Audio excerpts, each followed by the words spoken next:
বন্ধুসকল স্বাগতম জনাইছোঁ ডিএন নেটৱৰ্কলৈ আৰু মই আজি আপোনাক জনাবলৈ আছোঁ মীন ৰাশি জাতক জাতিসকলৰ জীৱনটো কিদৰে পাৰ হ'ব, কি কৰিলে ভাল হ'ব, কি কৰিব লাগিব, কিদৰে জীৱনটো অতিক্ৰম কৰিব আৰু কি সমস্যাত ভুগিব, আপুনি ভোগা সমস্যাবোৰ কিদৰে সমাধান কৰিব, কিদৰে সতৰ্ক হ'ব, স্বভাৱ চৰিত্ৰ বাৰ ৰং শুভ দিন আৰু প্ৰতিটো মুহূৰ্ত আপোনাৰ কিদৰে পাৰ হ'ব সেই বিষয়ে জনাই লৈ আহিছোঁ আজি এই ভিডিঅ'টি। তেনেহ'লে পলম নকৰি আহক ভিডিঅ'টি আৰম্ভ কৰোঁ।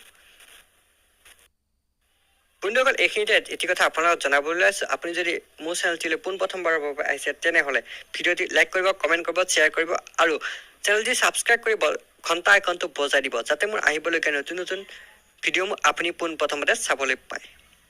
আৰু যদি ভিডিঅ'টি চাই বেয়া পায় তেনেহ'লে ডিছলাইক কৰিব আৰু কমেণ্ট বক্সত আপোনাৰ মতামতসমূহ জনাই দিব। তেনেহ'লে পলম নকৰি আহক আমি আৰম্ভ কৰোঁ। আপুনি শান্তিপ্ৰিয়, আৱেগপ্ৰণয়ন আৰু আনৰ প্ৰতি সহানুশীল হ'ব। আপুনি বিষাদ আদিৰ পৰা আঁতৰি থাকি ভাল পায়। বহুগুণ আপোনাৰ মাজত সোমাই থাকে।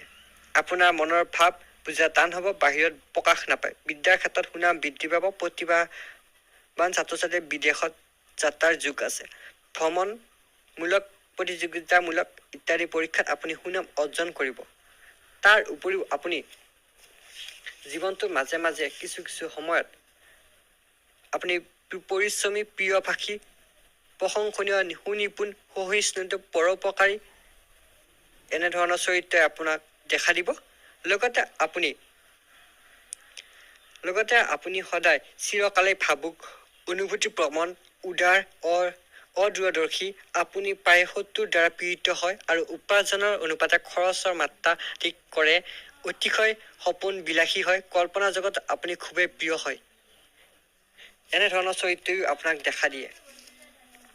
লগতে আপুনি ব্যৱসায়ৰ ক্ষেত্ৰত আশানুৰূপ ফল লাভ কৰিবলৈ সক্ষম হয়। ব্যৱসায় বৃদ্ধি আৰু সম্প্ৰসাৰণ আপুনি সুযোগ পায়। বিলাসী সামগ্ৰী, গৃহ নিৰ্মাণ, বস্ত্ৰশিল্প, ৰাসায়নিক দ্ৰব্য উদ্যোগ আদি ব্যৱসায় আপোনাৰ জীৱনত উন্নতি হয়। কৰ্মক্ষেত্ৰত শুভফল প্ৰাপ্তিৰ যুগ আছে। উৰ্ধতম মহলাৰ সৈতে সহায় সহযোগ কৰিব পাৰে।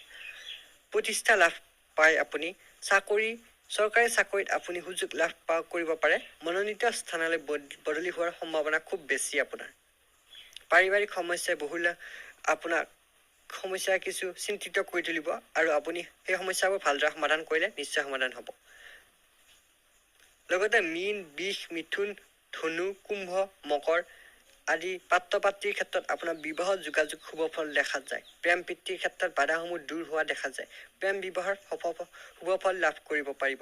ভূমি লাভ, গৃহ নিৰ্মাণৰ ক্ষেত্ৰত বাধাসমূহ দূৰ হ'ব। যান বাহন লাভৰ যোগ আছে। ভাতৃৰ সহায়ত উপকৃত হ'ব। মাতৃৰ শৰীৰৰ পক্ষে কিছু চিন্তিত হ'ব। আৰু আপোনালোকৰ শুভ সংখ্যা আছে 3 আৰু 1। শুভ বাৰ হৈছে বৃহস্পতি আৰু শুভ ৰং হৈছে হালধীয়া আৰু বগা। শুভ ধাতু হৈছে সোণ। তাৰ লগতে আপোনালোকৰ কিছু সময়ত এনেধৰণৰ হ'ব সেই বিষয়েও জনাবলৈ লৈছোঁ। বন্ধুসকল আপোনালোকৰ জীৱনৰ কিছু সময় আপুনি চিৰকালে একাগ্ৰতা, কৰ্তব্যপূৰ্ণ, নেতৃত্বপ্ৰিয়, অসতৰ্ক, সাময়িক, অস্থিৰ, ভাৱাপন্ন আৰু আপোনজেদী মনোভাৱে আপোনাক যথেষ্ট ক্ষতি কৰিব পাৰে। ব্যৱসায়ৰ ক্ষেত্ৰত নানা বাধা সূচিত হ'ব পাৰে আৰু আয়ৰ ক্ষেত্ৰত আপুনি শুভফল লাভ কৰিব। গতিকে যদি ভিডিঅ'টি চাই ভাল পালে লাইক কৰিব, কমেণ্ট কৰিব, শ্বেয়াৰ কৰিব আৰু ছাবস্ক্ৰাইব